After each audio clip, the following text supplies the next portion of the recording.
Bonjour tout le monde et bienvenue dans une nouvelle vidéo découverte. Et cette fois-ci, nous allons parler de la clinique de la forêt de Soignes. Allez, c'est parti!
Alors, par où commencer? Parce qu'il y a beaucoup à dire sur cette clinique. Tout commence dans les années 1900 où la tuberculose fait rage en Belgique et le docteur Derscheit est un des initiateurs de la lutte contre la tuberculose en créant les premières consultations dès 1897. En 1998, à l'aide du docteur Bordet, il réussit à créer un réseau de dispensaires afin de lutter contre la maladie et de soigner les patients. Il construit le premier sanatorium à la Hulpe, appelé à ce moment-là les Pins, érigé dans 10 hectares de terrain de sapinière. Cette parcelle de la forêt de Soignes est louée au sanatorium par un bail amphithéotique de 99 ans. Le pavillon Laennec réservé aux hommes a été inauguré le 5 novembre 1905. Vers 1912, le pavillon Forlanini, créé pour les femmes, a alors été érigé. La capacité de ce deuxième pavillon est alors doublée en 1923. Avec l'aide de la Coopérative nationale de la lutte contre la tuberculose. C'est d'ailleurs à cette date-là que se crée l'Association nationale belge de la lutte contre la tuberculose sous forme d'ASBL. Plus communément l'NBCT, l'association est toujours existante aujourd'hui. Elle devient le pouvoir organisateur d'une dizaine de sanatoriums disséminés dans toute la Belgique. Le docteur Derscheit en devient également le vice-président de l'association. Entre les années 1930 et 1940, la clinique évolue et ne cesse de s'améliorer. Une annexe chirurgicale a été installée dans la chapelle et le pavillon des femmes a été amélioré, a été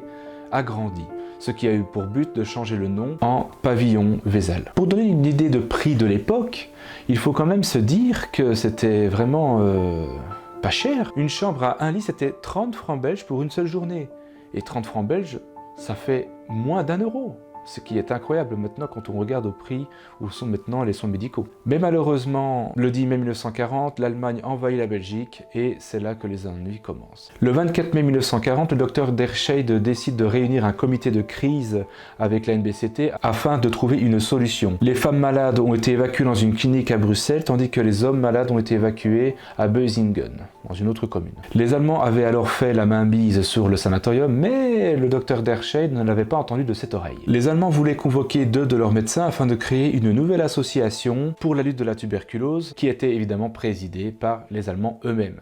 Ce que le docteur Derscheit refusa. Évidemment, tous les travaux privés à ce moment-là sont bloqués et les Allemands ordonna au docteur Derscheit de licencier le personnel juif. Mais en secret, le docteur Derscheit trouva le moyen d'apporter encore des ressources à ces personnes totalement défavorisées. Malgré les tensions allemandes et même l'arrestation temporaire du docteur Derscheit ainsi que de son épouse, l'établissement a continué à survivre. La population est affaiblie, l'apport en calories est diminué à 1000 calories par jour au lieu des 2200 nécessaires afin d'avoir une bonne nutrition. Quant au nombre de tuberculeux en Belgique, le nombre a explosé. On est littéralement passé de 31 900 en 1938 à plus de 131 000 en 1943. Heureusement, pendant la guerre, la clinique avait été épargnée et il n'y a eu que des dégâts mineurs. Le docteur Dershade meurt alors lui à l'âge de 81 ans, au moment même où les antibiotiques annoncent la victoire contre la tuberculose. Ironie du sort. Mais en honneur du docteur Dershade, l'établissement sanatorium dit Les Pins sera rebaptisé clinique du docteur Dershade.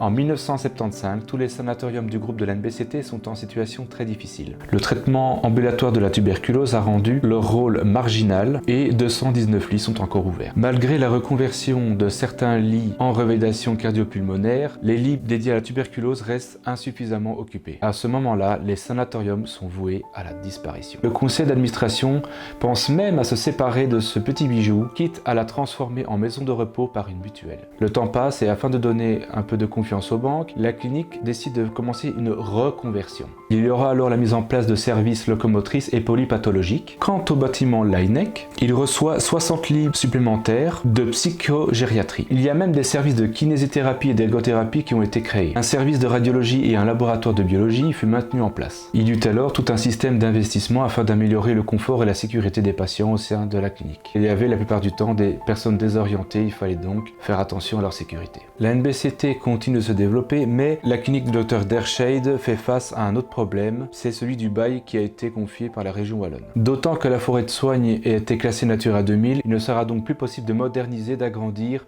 ou d'améliorer cette clinique. Pour avancer un petit peu dans l'histoire, en 2014 fut créée une nouvelle ASBL en commun avec la NBCT et la Fondation pour la psychogériatrie qui gérait l'hôpital du Scott-Boss. Ils offrent alors leurs services psychogériatriques et psychiatriques sur leurs sites respectifs. Cette nouvelle ASBL prend le nom de Sylva Medical. Sylva Medical reprend donc la clinique du Bois de la Pierre qui se situe à Wavre, la clinique de la Forêt de Soigne qui se situe à la Forêt de Soigne, et la clinique du Scott-Boss qui se situe à Molenbeek, près de Bruxelles. Pour terminer cette histoire, la clinique de la Forêt de Soigne a trouvé un nouvel emplacement pour sa clinique, faisant face à la fin du bail imminent. Celle-ci va être érigée à côté de la clinique du Bois de la Pierre, avec une infrastructure totalement neuve et entièrement aménagée pour subvenir à tous les besoins des patients. Les travaux de construction sont d'ailleurs en cours et espérons pour eux que tout ira bien pour l'avenir. Voilà, c'est la fin de cette vidéo, j'espère qu'elle vous aura plu, donc j'ai voulu faire un espèce de petit reportage. Normalement je devais être sur place, mais bon, vu le temps magnifique, et bien j'ai dû me contenter de le faire à l'intérieur. Je remercie également spécialement Madame Fétu, qui est donc la directrice de Sylva Medical, de m'avoir autorisé d'effectuer les vols de drone au sein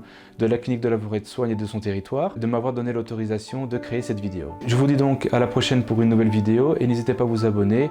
Et ah oui, bonne fête, parce qu'on arrive déjà en 2022 et espérons que celle-ci soit meilleure que 2021. Sur ce, prenez soin de vous et moi je vous dis à bientôt pour une nouvelle vidéo. Allez, ciao!